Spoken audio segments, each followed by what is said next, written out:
I think I'm live. It says I'm live. Yay. Okay. Here we go.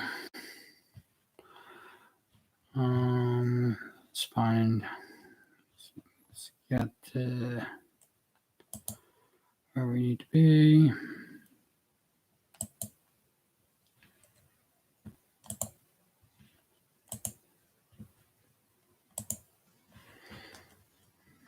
So I just wanted to be here on time. So I was actually running a little late. So I didn't have time to do the setup.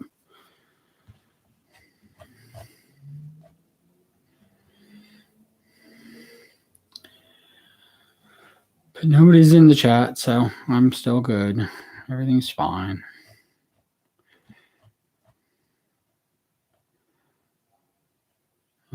We are going to December 6th, 2014.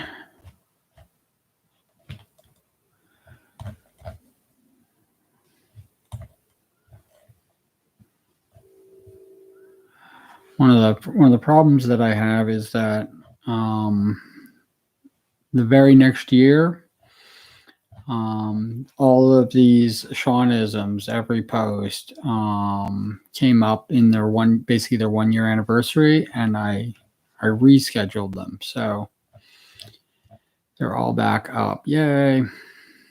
I also noticed something that was not disturbing, but a little unnerving. And I don't think that I'm going to get any post prior to 2011. And it's actually like pretty. I'm a little sad by it. It's you're missing all of the me doing the NASA thing and the trips and stuff like that. I mean, I'm actually kind of lucky because my other page, which I probably should link, it's a dead page, but it has a few videos of me doing the patron saint of mediocrity, and really the only thing that's in it is the only thing that's in it is my trip to Texas.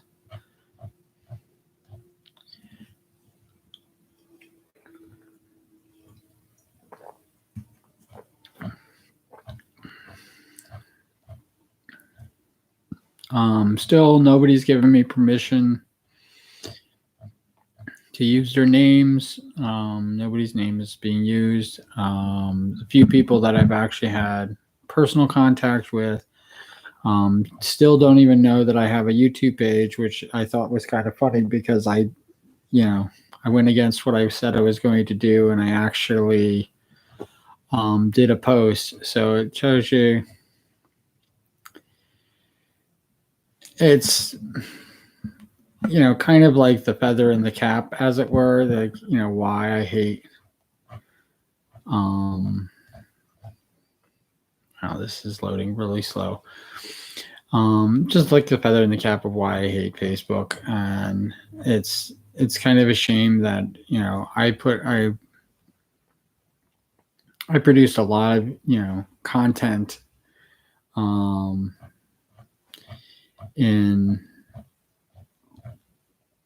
in there for years, like I said, and they're only keeping 10 years back, and everything else is just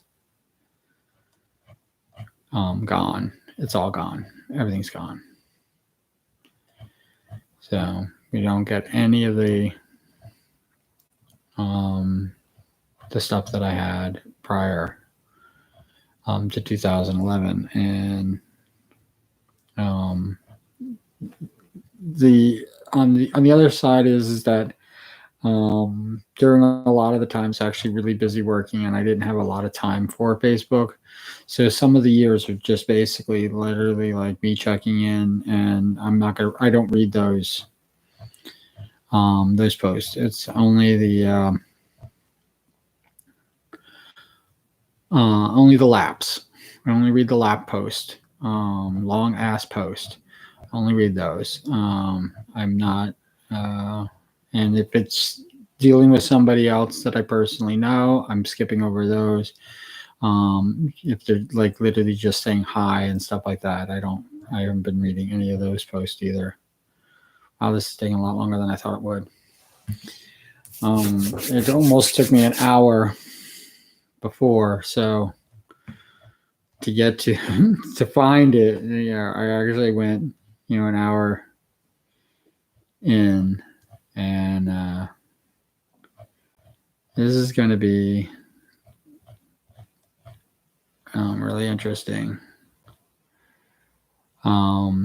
This section in 2014, I was literally posting every day. So, and it was there was a lap post. I produced a lap post all the time.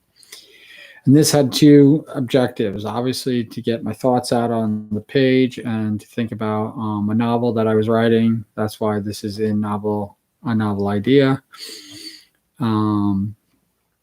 Because I was trying to see how certain things that I was doing, and it was also to see my connection to my friends on Facebook, and there was a bit of a connection. It's December 6th. A bit of a connection that happened, and it was very it raised the bar a little bit on what I was trying to do. I might have pushed it a little too far. I think what it's in 2015 when I actually stopped doing the Seanisms, and kind of everything started calming down. That's when most people were telling me that this isn't what Facebook is for. And I was like, you weren't even there when Facebook was created and how it all started. So how do you know? My big thing was, how do you know what Facebook is actually for? So yeah, I did.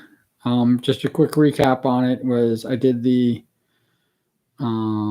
Patron Saint of Mediocrity. I read that last time, and it was really nice. I wanted to stop at December 6th on purpose, because these are very, very important. I think I go and describe them in fairly big detail, but these are my rules of thumb. And I could actually write a book just on the rules of thumb.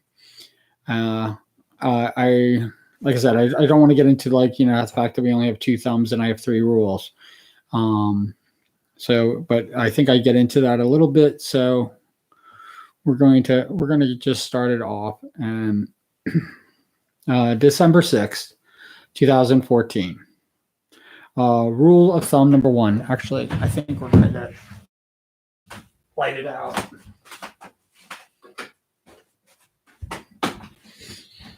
I think the natural light's going to go. Sorry. Rule of thumb number one.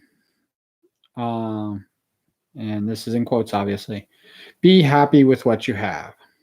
Though I give the Dalai Lama credit for this quote, I believe it actually comes from Helen Keller, who said, be happy with what you have while working for what you want. This was actually the last rule of thumb that I created, but it needed to be the first of the three. In fact, I created the three rules backwards, all equally important and all equally shape my life.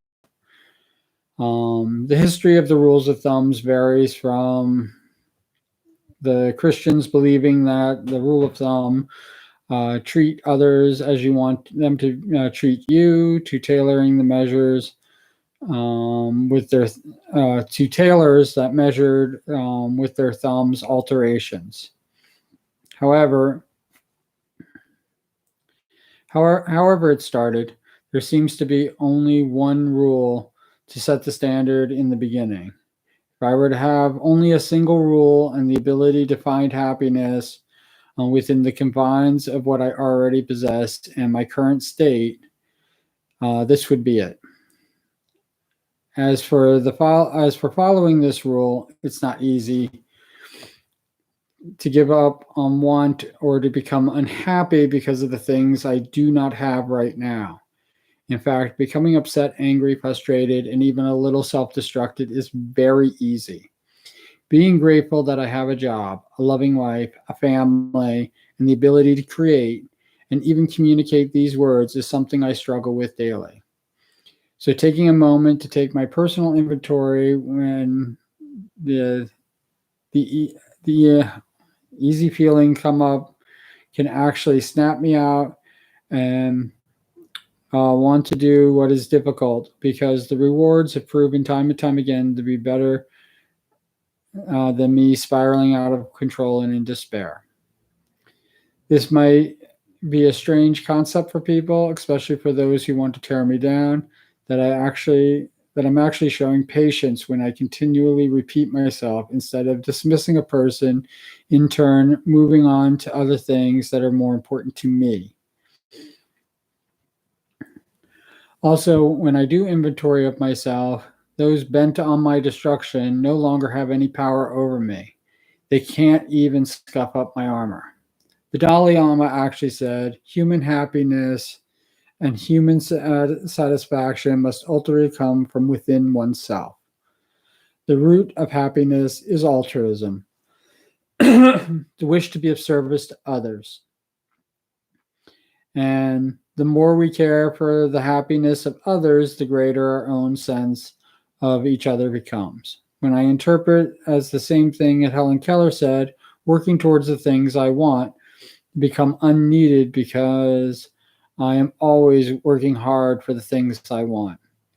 But I need a rule to let me know that where I can find the happiness. And having my first rule is the perfect place for me. Rule number 1, be happy with what you have. Nobody commented, but it got shared twice.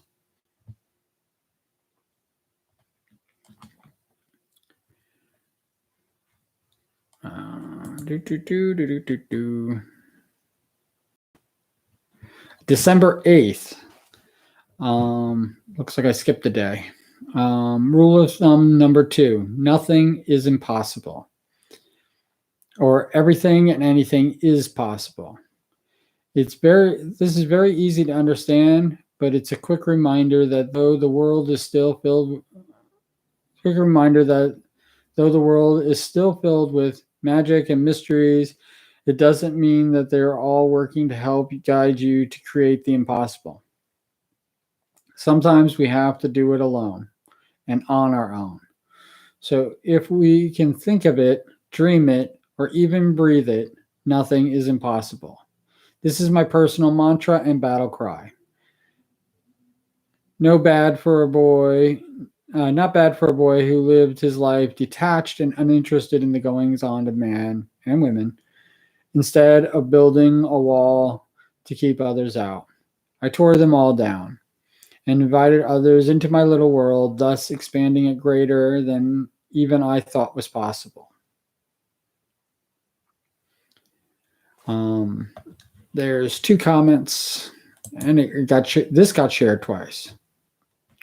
The first commenter said, I am happy to see the positive and happy side of you. Sean, I know the world can be a dark and unkind, but I know here and there are gems of light and goodness. I am glad you can see them also.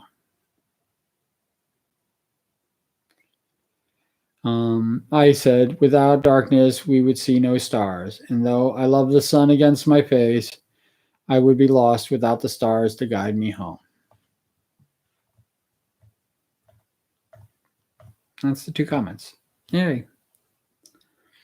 Also December 8th. See, I told you I missed December 7th. So today I'm going to post 2 in a row. Rule of thumb number 3. No matter how cool your cape is, you still can't fly. This is a simple one. Basically, it's beware the improbable. So yes, it's possible for you to fly, but there's a way of making that happen, and it probably has nothing to do with how cool your cape is. Edna Mole from The Incredibles said, "No capes," and that is what the last rule is about. Doing what might seem to everybody else as impossible could take years, dedication, and focus. To accomplish anything, you must not only take the first step, but all the steps in between. In most cases, there's a heck of a lot of them. The history behind why I created these rules all started with my mom, talking about how great her professor was, who had 3 rules of thumb. Like I said, before the history of the rules of thumb, there typically was just one, and at most, we could have 2 because every human typically has 2 thumbs. Yeah, that's where I said it. But 3 is a magic number. Schoolhouse Rock taught me that. And 3 it shall be. My mother's professor's 3 rules didn't quite work for me, nor did they reinstate any, or nor did they resonate. Ooh, I can actually type things. Resonate anything but confusion. His rules were as followed: 1, stay alive. 2, make a friend. 3, don't roll rocks uphill. I, being my typical self, tried to break these rules down. First, if you are not alive, you are dead. So by breaking this rule, you are falling short on the following it. You can't fix it, thus making this rule useless. If you are not alive, you cannot follow this rule. You cannot get back on track. And there is no need for any thumb rules. And there's no need for any thumb rules. Make a friend.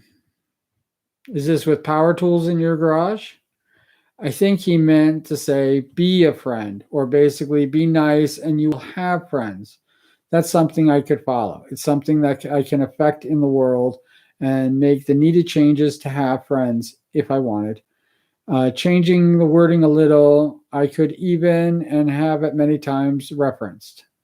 Clarence's letter to George from It's a Wonderful Life: no man is a failure who has friends. That's not what second rule actually says. It says to make a friend, which is almost like forcing others to like you. Because if you are not their friend first, making them be your friend is a complete and total waste of time. Number 3, don't roll rocks uphill. What if you are being paid to do that? Or in simplest case, it's a punishment and you have to roll the rock uphill. Just because you have a rule against it doesn't mean it's not something that has to be done. If you can't tell, I hate these rules. To almost a point of character assassination of their creator for basically missing the point of why people have rules of thumb in the first place. A rule of thumb is your guide. You can stray outside or not follow the rule, but you have to be aware that there are consequences if you're not following these rules. And if you want to get back on track again, you need to start following the rules again. So I made up my own, and I made 3. I had the T-shirt with the warning label, and in front said caution. And I made 3. I had a T-shirt with a warning label on the front, and it said caution: cape does not enable user to fly. I love this shirt. I wore it even after the label faded away, and it was holier than the Kaaba in the house of Abraham. I basically wore it until I couldn't wear it anymore. To immortalize my favorite T-shirt, I created what became rule number 3. That was the first thing I created. I created the 3rd rule. I created the last rule. Then I needed a rule to offset this rule to inspire me to always work hard. Don Quixote not only dreamed the impossible dream, he strived to make that dream a reality. Since I like to believe I'm the person of creative means that forges my path, where there wasn't one in the first place. My second rule needed to reflect and remind me why I do the crazy things that I do. Never stop dreaming was the first thought. But I didn't want to fall into the same trap as the professor, basically making up a rule that can't actually affect or strive to meet. So I did away with the dreaming altogether, and the second rule became nothing is impossible. 2 thumbs, 2 rules, and I thought I was done. I know I mentioned my genius friend, the very person who always look forward to our talks together. He practically insisted I create a third rule. And not only that, but the rule that reflects life, the world, and everything. So 42. Simple rule. Rule 42. I certainly didn't want this rule to be something I can't stray from, more along the lines of something I can work towards. He suggested using the Dalai Lama's happiness is found from within. I changed it, not knowing it was a Helen Keller quote, to be happy with what you have. And this cemented my third rule, which with this, as it became the first, because it is the one I struggle with the most. Even if there was a way for anyone to understand me, my way of thinking, it would be by knowing these 3 rules of thumb. Because no matter how far out my thinking is or my actions seem, I'm never too far away from following these rules to get me back on track.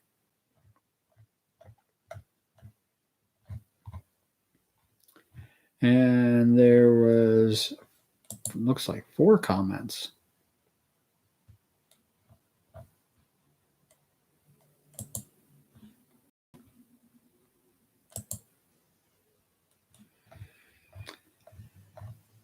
One commenter, okay, just for clarification, the second rule was actually find a friend. So I said, don't get me started on having to search for lost friends. It still should be a friend, without expectation of friendship in return. It is a rule of thumb that we need to do, not what to expect from others. Unless he has mind control, finding a friend without first being a friend is just useless as making a friend. Another commenter, as a wise blonde sage Barbie once said, friends are just strangers you haven't met yet. The first commenter, appreciate your personalizing rules of thumb. However, they are never meant to be one size fits all. That's why they are rules of thumb and not commandments. So whatever works for you is correct, and none of them should be anything else. Oh, that's it. And none of them should be anything else.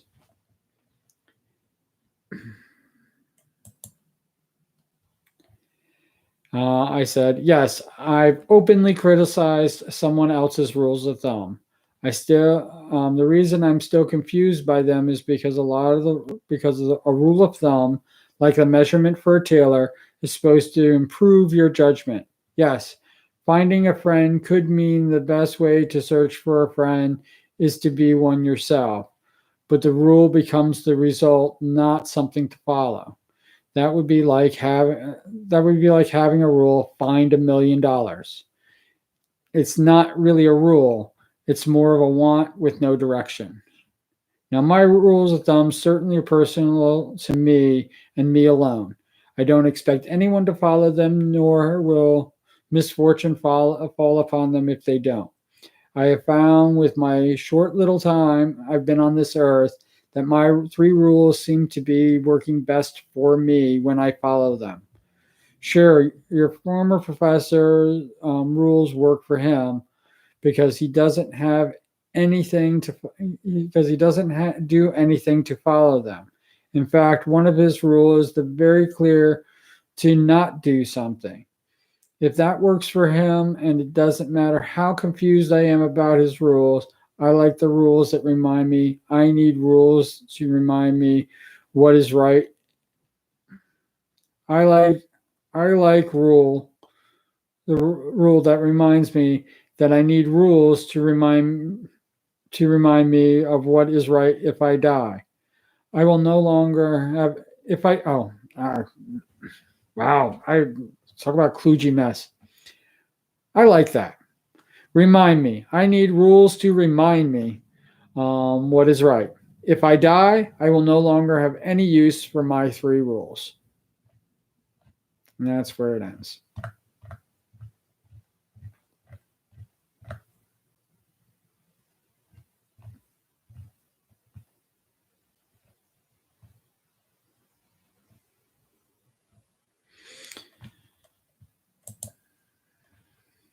I am a cinephile, obsessed with movies.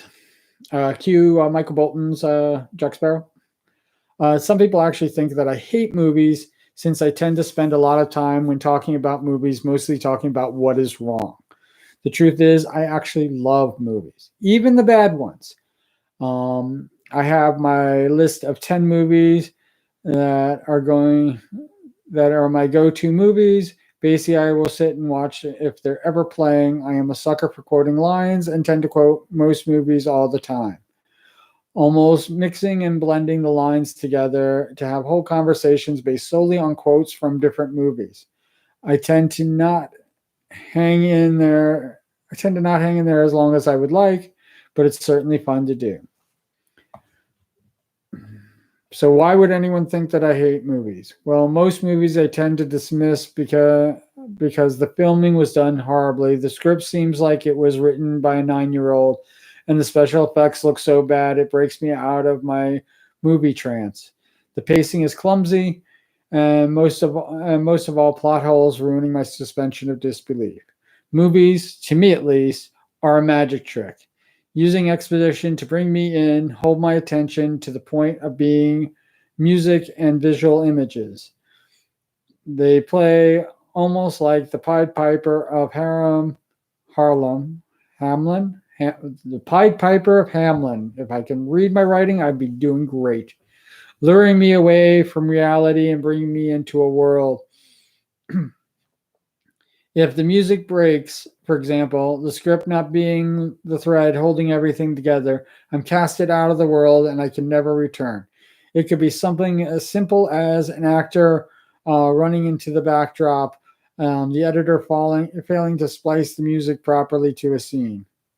Over the years, there's been one movie that succeeds this, Jacob's Ladder, a movie that can't lose a single frame, and up until now, every viewing changed to becoming something else, depending on the feelings I've had before watching it. It hits every single genre except Western, and holds true to each one of these genres without slipping into another. You want a drama, biblical, comedy, horror, war film, psychological thriller, love story, family film, and even an unreliable main character. It's all there waiting to be seen. Big Fish comes very close if you don't watch the very end, but even then there are plot holes and loose ends not tied up. It's close, but not close enough. It doesn't stop me from crying like a baby every time I see it, even though I've already should brace myself for what should have been the end of the film. I've watched it over 100 times. Jacob's Ladder is by far a masterpiece in my mind, and one day I will make a film that does exactly and goes even further. That is my dream. That is my masterpiece. That my masterpiece will become, even if it's to a single person, what Jacob's Ladder is to me. I know movies very well. I usually guess twist or surprise endings, and even knowing this, I can find it all welcoming. Find that if I'm welcomed into the world, and once there, sustain me until the movie is over, without me cringing anytime, falling asleep, or walking away from it. Even if it is to pee, it will bump to number 10 from the list, basically becoming one of my 10 greats. It doesn't take much actually, as if somebody were to make another flawless film, it would easily become number two.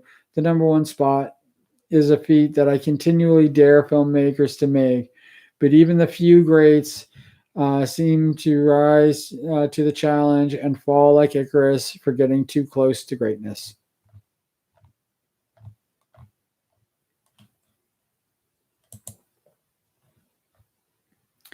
December 10th, 2014. Free Electron, Free Electron Sean. I am, by all definitions, functionally illiterate. It might be I might be a mild form of dyslexia or just brain damage. Whatever the case, I have a lot of trouble conveying the most complex thoughts in my head. Basically, if you really knew what I was thinking, you might be surprised that it's very different from the way I type or talk. The irony of this is that I studied literature in college. Though for most English majors, writing a 10-page report seems to be as simple as breathing, I struggled. No paper was ever turned in without at least 8 drafts, read out loud, bothered friends to read through, to find all the spelling and grammatical errors, and even by the 7th draft, there were still a lot. So instead of having a great college experience, I was busy writing the same thought over and over. It was lucky that I lived and worked in a computer lab. They probably should have changed. They probably should have charged me rent. Only 2 people in my life, I married one of them, have been able to understand this. Partly because they are way smarter than me, and partly because they can translate Shawneese. I probably lean on them way too much, but like most crutches, without them, I would not function. This is also why I don't use my frontal lobe. I even joke that it doesn't exist. The truth is, I probably have a normal frontal lobe. The problem is that once the thought goes through and it's approved to move past, the thought is either gone or changed. If it's changed, my frontal lobe has to then go through its approval process once again, and the thought changes, and this will continue until it's either gone or when it passes the approval process and I just blurt it out. If I hesitate to say something, I usually end up saying nothing. It's taken a lot of practice to pass my filters, and now that I've aged a bit, it's easy for me to just say whatever comes to my mind. This has good and bad consequences. First, the good. I say something witty, it becomes an antidote. I actually seem smarter even though I don't fully understand what I just blurted out. This instinct to just say things has served me very well in the past, and I've even predicted deaths, found objects I didn't know were lost. I said lines in movies that haven't even been scripted, written, let alone been filmed yet. I've written entire novels, and I have no idea what they are about when rereading them. I'm amazed that I actually wrote some incredible stuff. Second, the bad. I offend probably everyone. Because words can hurt. And I certainly know how it feels, and it's difficult for me to try and to convey that I meant what I said, just didn't want it to hurt.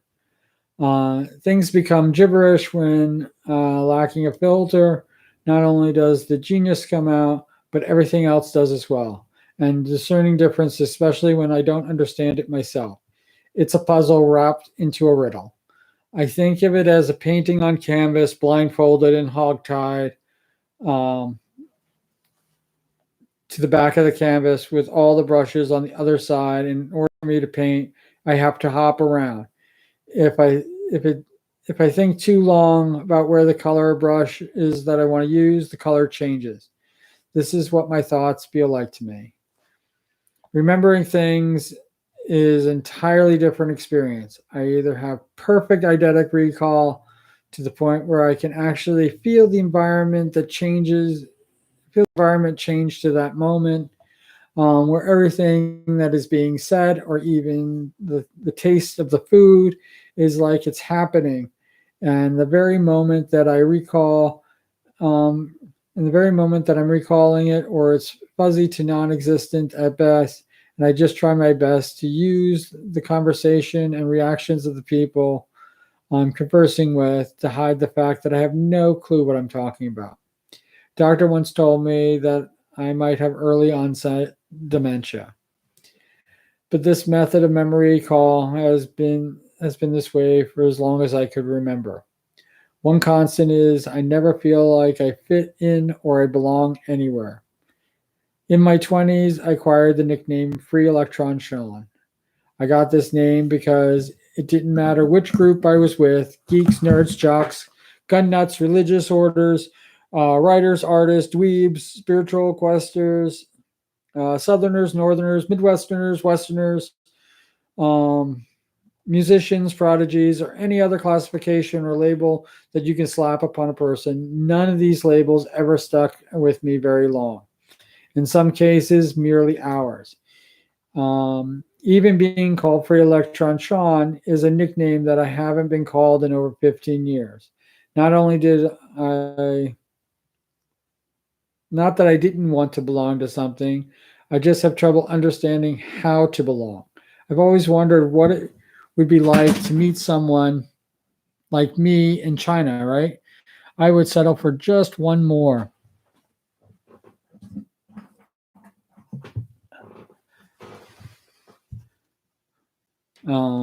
Just one more. I'd introduce that person to my translators. How amazing would it be to find another free electron?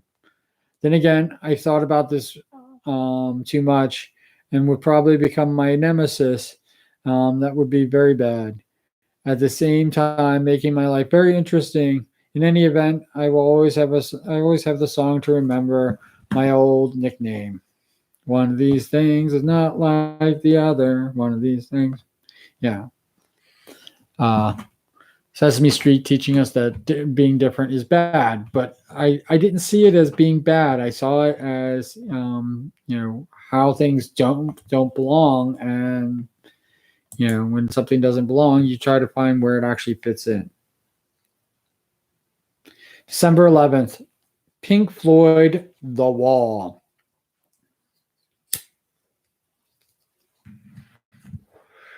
It's weird that they made a movie about this. I wonder why I'm so drawn to it. Then again, they made Purple Rain a movie, and my mentor actually worked on it. And I have no personal attachment to that album at all. Though music is not in the same leagues as films are, it's very important nonetheless. Oh, look, there's me talking about music. If there could be only one album that would be my theme music to represent my life, I think The Wall would be it. I have a very personal attachment to it. From my abandonment issues to my megalomania to needing to tear down my walls to giving me a room to create, it's all there, written so beautifully to describe what an ugly human being I really am. But it really isn't about the wall. It's about Shawnism. It's really about music. When I lived in Alaska, one of my uncles who was visiting, and though I didn't know it at the time, it was probably at the time is probably the greatest existentialist I know personally.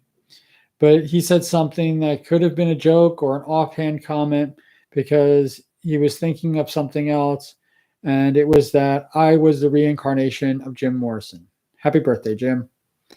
I believe. Oh, happy birthday, Jim. December 11th. Okay, cool beans. I believe.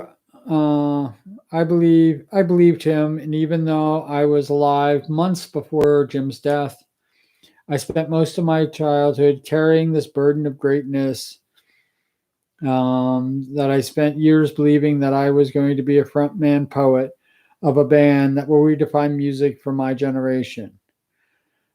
For those familiar with John Steinbeck's Canary Road, I basically was Hazel, destined to be president of the United States. Those who are not, either pick up the book or watch the movie.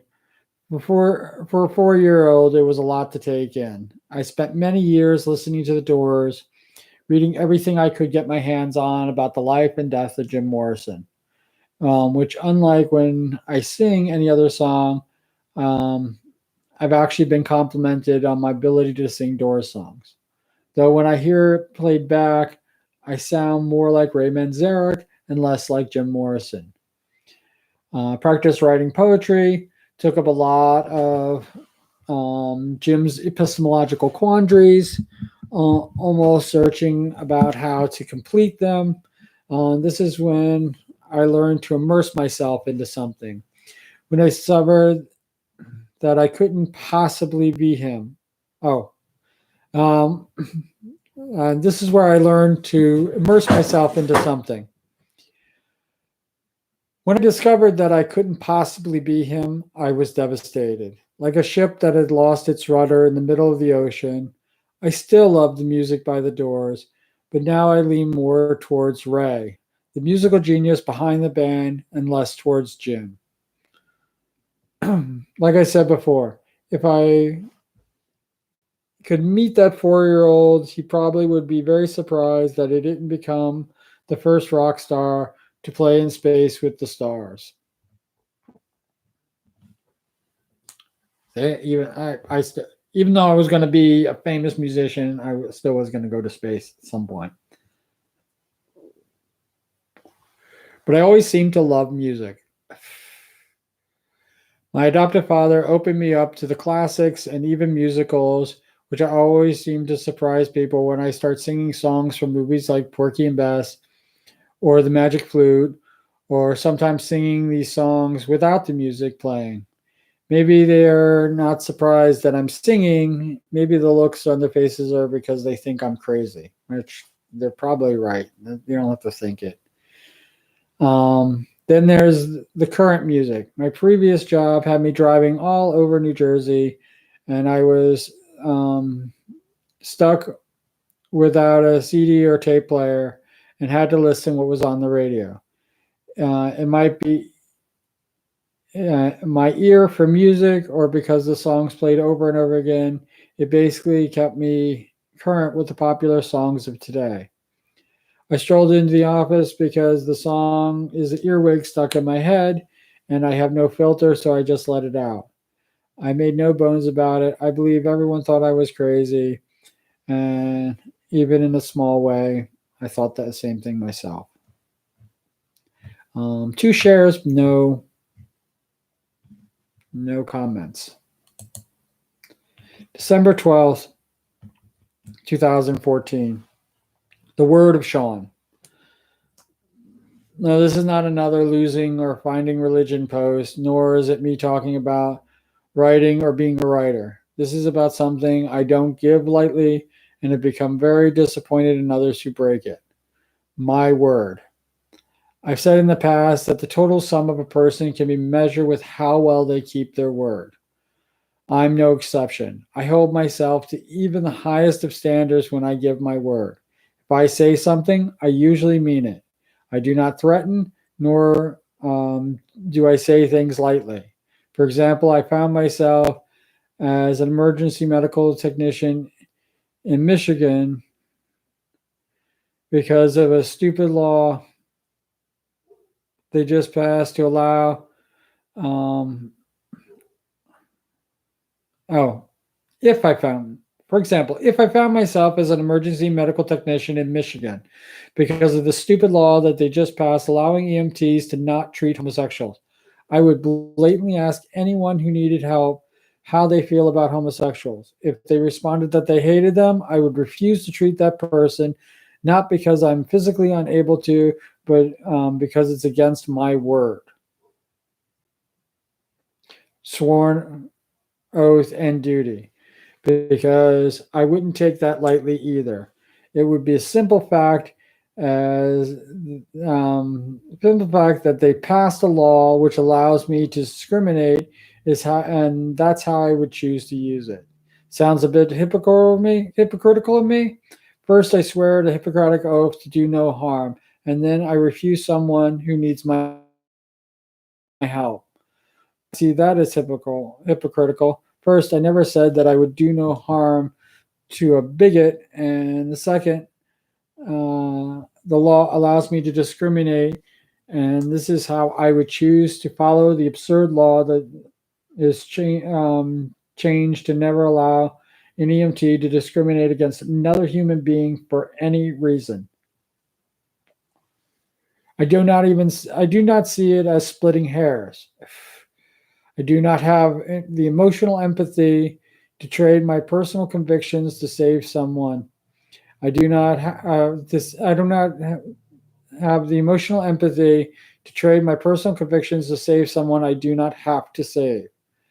That's pretty cold of me, but it is designed to show how much my word means to me personally.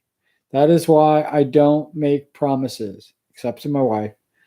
I use my words like, I'll try, it seems possible, and maybe to do most commitments.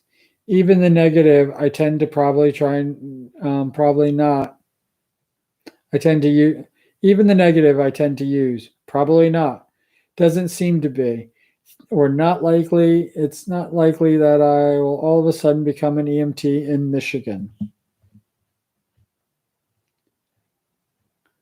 So I feel like I can give. So I feel like I can give my word to it if it does happen. You better believe that if I come across a person who hates gays that is asking for my help, I will be getting back into my ambulance and driving away. There's no amount of money, reputation, or bribe that I will accept to break my word. Let's switch to things that have actually happened. A few times I've given my word, and I've always said that I would probably never get married. I always said I probably would never get married. But if I did, that would be a promise I would not break. I'm married, and fortunately for me, my love for my wife has never faltered. I've never actually looked to my promise for the strength to keep going. I certainly have never considered that I've made a mistake or regretted getting married. This in my mind makes me the luckiest boy in the world. Even though I'm 100% committed, I'm only half the equation. I do not control how my wife feels about me. There have been times that I've been thrown out and that we might be at a breaking point. And even during those times, I remain steadfast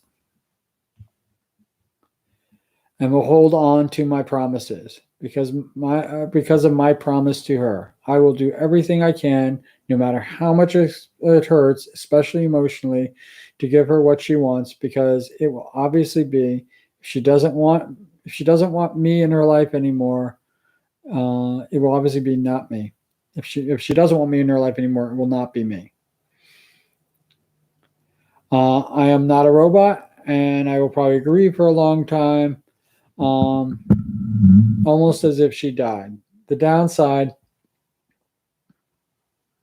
is that I will never break my promise. And if I find another person to be with, that person will be well aware that I will still not break this promise, and making a second promise in my mind right now would be too difficult to do. I started this by way of actually going on to turn it into a what if. Let's try a different approach. I believe what I am is defined by my word. If I say I will try to be somewhere, I will eventually be there as soon as I possibly can make it. If my car breaks down, I will walk. If my legs are broken, I will roll there in a wheelchair. As long as I have breath in my body, I will make it. Possibly late, but I will. Doesn't necessarily make me the most trustworthy guy around, but it will cut through all the bullshit when everyone knows I mean what I say. There are a lot of people I've come in contact with that their word has been more bravado than actual meaning. They threaten, they give ultimatums, and other ways that they do not value me or my time. For these people, I have nothing for. They do not value me, or they do not value me. In other ways, they do not value me or my time. For these people, I have nothing, and if it's your way or the highway, I'm already on the road. If you were going to kill me, then why am I still alive? For these people, I want to have as little contact with humanly possible. I want to have as little contact with them as humanly possible. I have many other things to do than to get mixed up in their craziness. I know I've mentioned how my brain works. This is why I need to always say what I mean. If I don't, I would be lost. It's also my way, also why I need people in my life that also mean what they say. I confuse easily when I'm confused, or find myself in the dark. I tend to look for what I like to call a lighthouse, and that is to go where that's where I go because I know I can rely always on the people to help guide me out. When a person doesn't keep their word, my reliance dwindles. Eventually, the light goes out. I think I'm mixing metaphors and I'm not really explaining this, but I like to see myself as having the as a haven for those I'm close to always know that I'm there for them. I don't hesitate or even question why when they ask for my help. And even though I probably have said it directly, these people know if I ask, I will. The reverse is also true. If I ask, so far they will.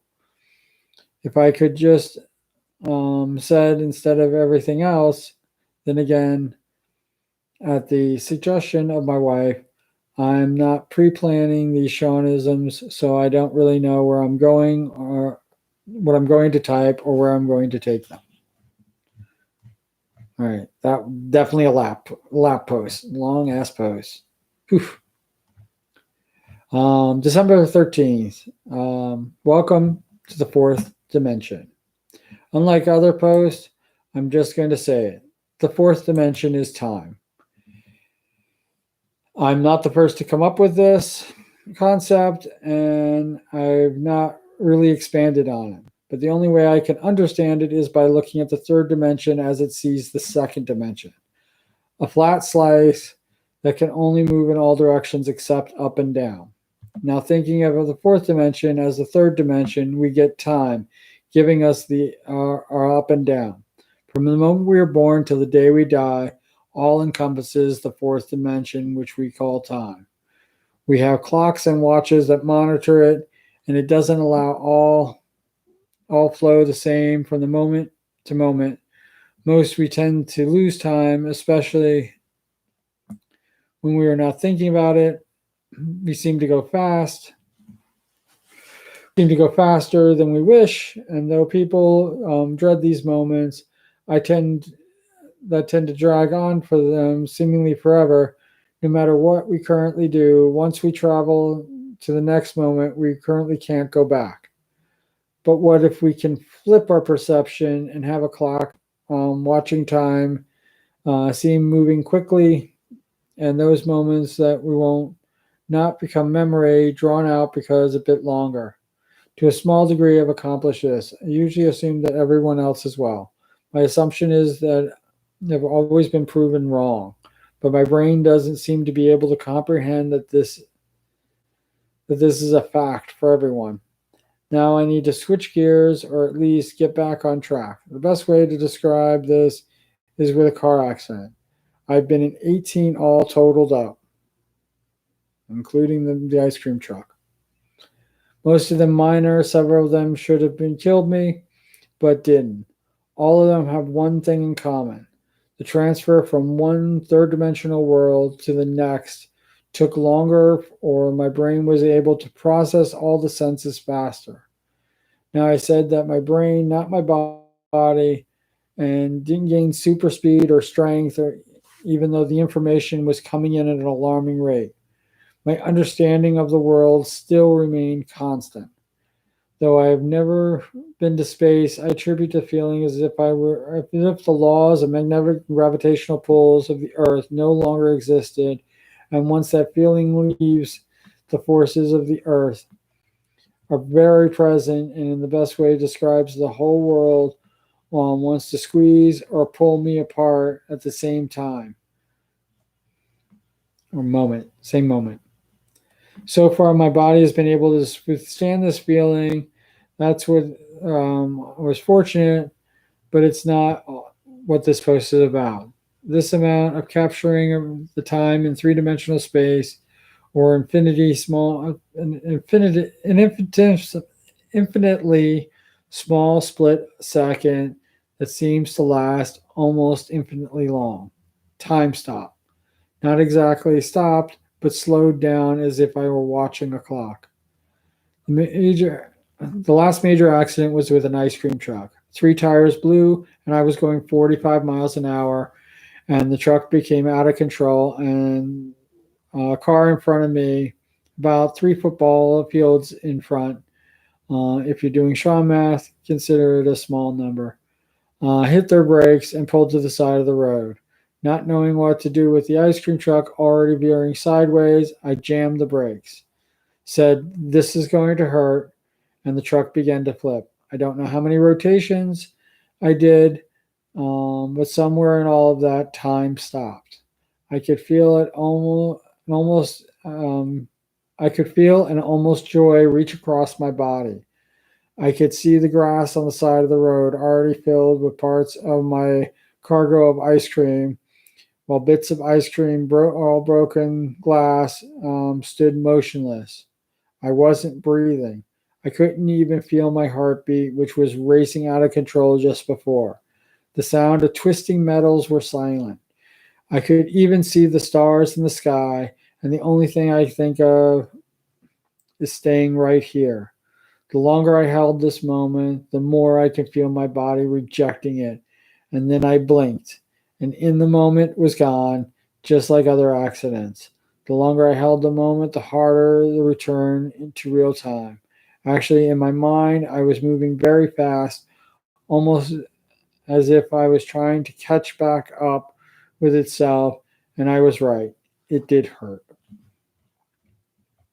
Though I seem to recover from my injuries, I haven't recovered mentally. I've actually I actually feel or sense something is different since the accident. It's as if I touch something. It could be just the air that we all touch every day. It could become solid, as if the air were concrete and still transparent. And I was encased inside of it. I told my mom this might be that I might have PTSD, which I might, from the accident, because it's terrifying and exciting. It was because it was terrifying and exciting at the same time. Since I have never experienced what actual space feels like, I imagine that is what it feels like without having to stop time to do it. Moving forward, I could actually imagine the fourth dimension as the second, and picturing the fifth dimension as the third, basically giving an up and down to the fourth dimension. This is where everything is possibly happening. Some call it the multiverse or multidimensional, but not. It's not really that. I think about the things like that would happen, and either they didn't make me, if they either didn't make that spelling mistake or didn't correct it. I start a small. I started small before I get the things taking someone's money or wallet. Uh, I don't even know what the freaking I was talking about here. Actually left behind because of carelessness. Instead of telling them that they dropped it and looking at me as though I'm a thief, they protect the possessions if I was going to take it just gave it to them. My nature has me always doing the latter, but wondering sometimes what happens if I didn't. And that's where the fourth dimension leaves off and the fifth dimension begins.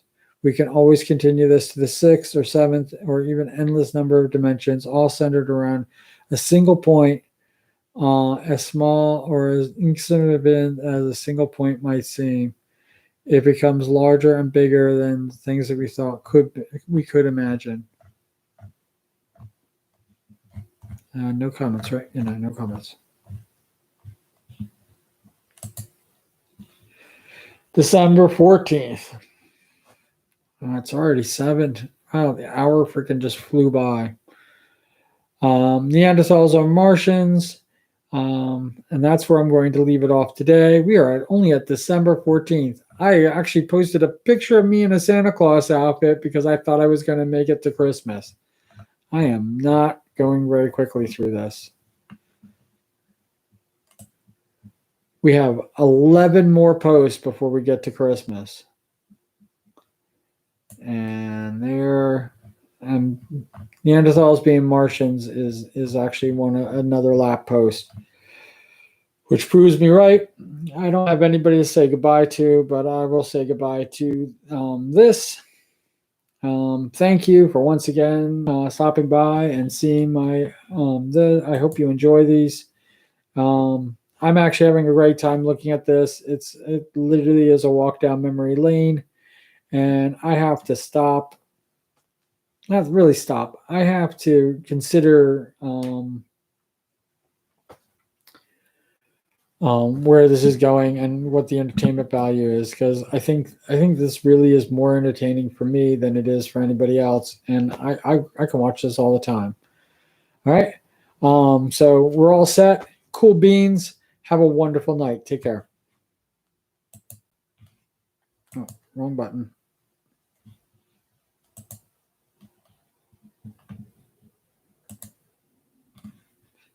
Wrong button. Let's try this again.